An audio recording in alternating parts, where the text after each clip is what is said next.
Que faire avec vos mains quand vous communiquez? Lorsqu'on est stressé, on va avoir tendance à se triturer les mains, à avoir comme ça des gestes parasites où on va montrer notre anxiété. Et on va chercher à poser ses mains quelque part pour se rassurer. On va aussi avoir tendance à cacher ses mains dans son dos, hein, c'est la position du fusillé, ou alors de les mettre, et c'est plus masculin, mais de les mettre en cache-sexe devant soi. Ces postures-là, vous devez absolument chercher à les éviter. Et ce que vous allez faire avec vos mains, c'est que vous allez imaginer un rectangle qui passe au niveau de vos épaules, au niveau de votre bassin, et voilà, l'axe vertical de ce rectangle suit également vos épaules. Donc vous avez un rectangle comme ça qui est devant vous, et vos mains, vous allez chercher à les garder à l'intérieur de ce rectangle. Pourquoi? Parce que quand vous êtes en train de communiquer avec des gens, vous allez chercher à garder leur attention. Et vous voyez ce que je fais en même temps? Je suis en train de parler, j'ai une main qui est immobile et l'autre main qui me sert à surligner ce que je suis en train de dire. Donc je vais vraiment chercher à les garder ici pour que votre attention soit ici.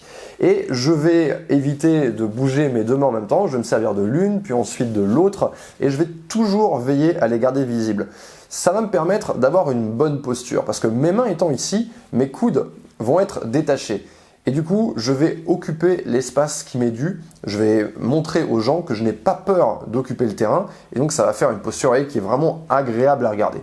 Amusez-vous à regarder les différents orateurs que vous appréciez quand ils sont en train de faire un discours. Et regardez ce qu'ils font avec leurs mains. Et vous allez voir que si nous, on trouve ça un peu bizarre et qu'on ne sait pas où les mettre, bah finalement, le fait de les avoir devant nous, on peut éventuellement en avoir une sur le côté quand on est en position debout, mais c'est absolument pas quelque chose qui est gênant à regarder.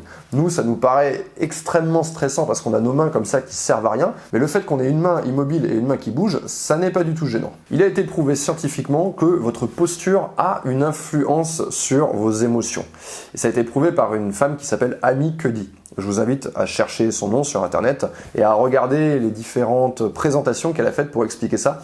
Il est question de power posture dans ce qu'elle nous explique. En fait, une power posture, c'est une posture qui va nous donner du pouvoir, comme son nom l'indique. Si je me recroqueville sur ma chaise, si je suis là, si je baisse la tête, si je rentre les épaules, si j'essaye de me tasser sur moi, eh bien ça n'est pas une power posture. Au contraire, c'est une posture qui va faire monter mon taux de cortisol. Et la cortisol, c'est ce qui provoque le stress. Une power posture, au contraire, ça va faire monter votre testostérone et ça va faire baisser votre taux de cortisol. Et donc ce genre de posture, c'est quelque chose que vous pouvez travailler très facilement chez vous. Vous pouvez déjà apprendre à mémoriser ces postures et ensuite vous allez pouvoir les utiliser avant une échéance importante. Si vous avez un entretien d'embauche, si vous vous rendez à un rendez-vous amoureux, toute situation dans laquelle vous avez besoin de communiquer en fait. Cherchez juste avant à mettre en place une power posture. Alors une power posture, c'est quoi? C'est une posture dans laquelle on va avoir les jambes qui vont être écartées largeur d'épaule. Donc on va vraiment utiliser de l'espace en bas. On va bomber le torse et on va mettre nos poings sur nos hanches. Et on va essayer de rester comme ça.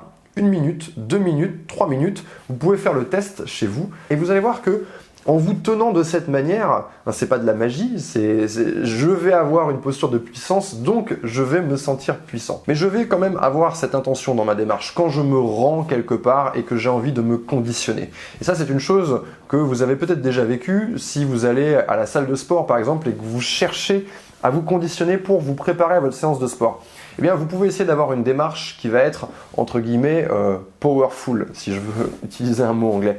Ce que je vais chercher à faire, encore une fois, c'est pareil, je vais chercher à dégager les épaules, à ouvrir mon torse, essayer de concentrer le plus d'énergie possible à cet endroit-là, et je vais marcher au ralenti. Et le fait de marcher au ralenti, en fait, ça va me permettre de bien décomposer mon mouvement, de bien respirer profondément. Vous savez, c'est comme dans les films, quand on regarde quelqu'un marcher au ralenti avec une musique comme ça, un petit peu badass derrière, eh bien c'est exactement la démarche que vous allez chercher à avoir. C'est une démarche qui est un petit peu forcée, qui n'est pas du tout naturelle, mais qui va avoir un impact psychologique.